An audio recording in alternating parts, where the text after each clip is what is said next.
নমস্কার বন্ধুরা, আমার চ্যানেলে আপনাদের সকলকে স্বাগত জানাই। আশা করি আপনারা সবাই ভীষণ ভালো আছেন। আজকে বানিয়ে দেখাবো হিঙের কচুরি, আর তার সাথে থাকলো সেই স্পেশাল তরকারি। তো চলুন দেখে নেওয়া যাক আমি কিভাবে বানাই। প্রথমে একটা মশলা বানিয়ে নেব। সেই মশলাটা বানানোর জন্য আমার লাগবে গোটা জিরে, গোটা ধনে, আর লাগবে শুকনো লঙ্কা। সবগুলোকে আমি লো ফ্লেমে আস্তে আস্তে ভাজতে থাকবো। ফ্লেমটা এদিকে খেয়াল রাখতে হবে যাতে না জোর হয়ে যায়। জোর হলে কি হয়, পুড়ে যাওয়ার সম্ভাবনাটা বেশি থাকে। আমার এদিকে রোস্ট করা হয়ে গেছে, এবার এগুলোকে গুঁড়িয়ে নেব। আর যে তরকারিটা বানাবো সেই তরকারিটা বানানোর জন্য অতি অবশ্যই আমার গোটা আলু লাগবে, খোলা সমেত আলু লাগবে। সেই আলুটাকে আমি কিউব করে কুচিয়ে নিয়েছি। আর ফোড়নের জন্য লাগবে শুকনো লঙ্কা, তেজপাতা আর 5 ফোড়ন। আর যেটা অতি অবশ্যই লাগবে সেটা হলো হিং। এখানে আমি সানরাইজের হিংটাই সবসময় ব্যবহার করে থাকি, কারণ এর গন্ধটা খুব ভালো। আর মশলা হিসেবে লাগবে আদা বাটা, ধনে গুঁড়ো, কাশ্মীরি লঙ্কার গুঁড়ো, হলুদ আর লবণ। কাসুরি মেথি তো অবশ্যই লাগবে। আর যে ভাজা মশলাটা করে রেখেছিলাম সেটাকে গুঁড়িয়ে রেখেছি। আর আগের দিন মটর কড়াই একটু ভিজিয়ে রেখেছিলাম, সেটা অল্প পরিমাণে লাগবে। তো চলুন দেখে নিই। কড়াইতে সর্ষের তেল দিয়ে দিয়েছি। এই তরকারিটা বানানোর জন্য সর্ষের তেল দিলেই বেশি ভালো হবে। আর এখানে ফোড়নে আমি শুকনো লঙ্কা, তেজপাতা আর 5 ফোড়ন নিয়ে নিয়েছি। ফোড়নটা একটু নেড়ে চেড়ে নিয়ে তার মধ্যে দিয়ে দেবো 1 চামচ ভর্তি ভর্তি হিং।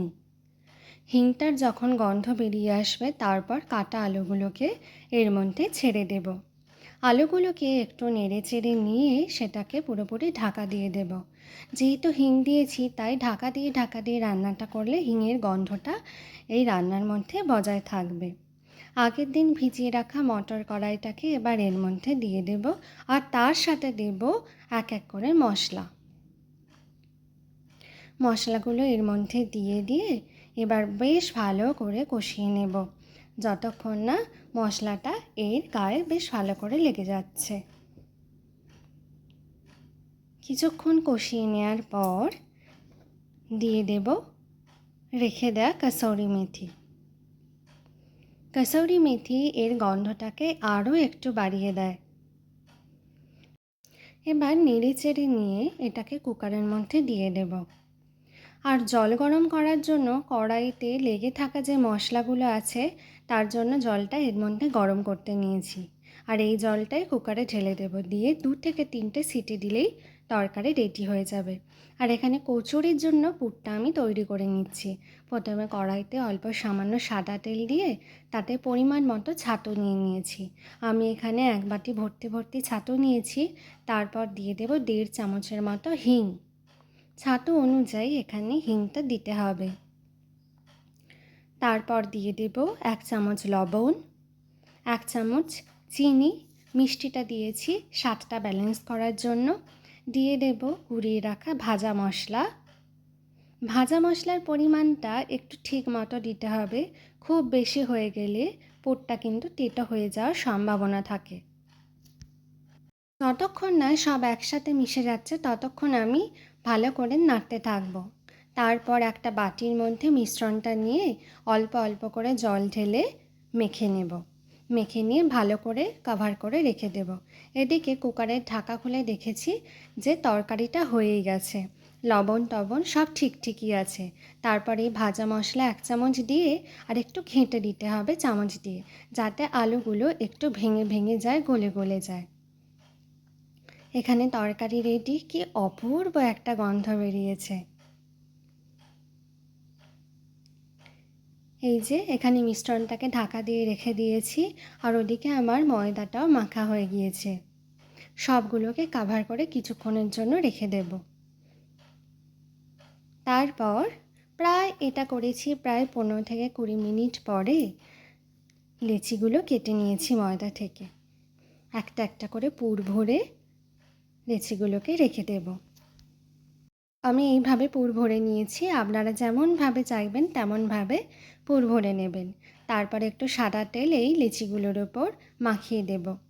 এদিকে আমার বেলা প্রায় হয়ে গেছে। তারপর কড়াইতে তেল গরম করে একটা একটা করে ছেড়ে সব কচুরিগুলোকে এক এক করে ভেজে নেব। আর কচুরির লেচিগুলো একটু মোটা মোটা করে রাখবেন, আর বেলার সময় খেয়াল রাখবেন খুব পাতলা যেন না হয়।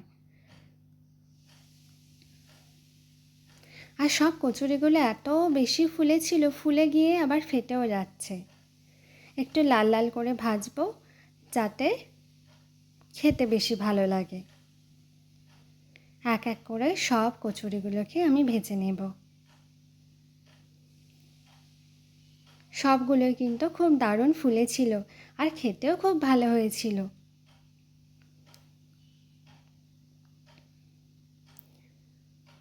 গরম গরম কচুরির সাথে তরকারি দারুণ জমেছিল খাওয়াটা। এখানে তো আমার সব কচুরি ভাজা কমপ্লিট। এবার সার্ভ করার পালা আর খাওয়ার পালা। অবশ্যই কিন্তু বাড়িতে ট্রাই করবেন, তাতে আর দোকান থেকে কিনে খেতে লাগবে না, কথা দিচ্ছি। দোকানের খাবার বাড়িতে বসেই খেতে পারবেন।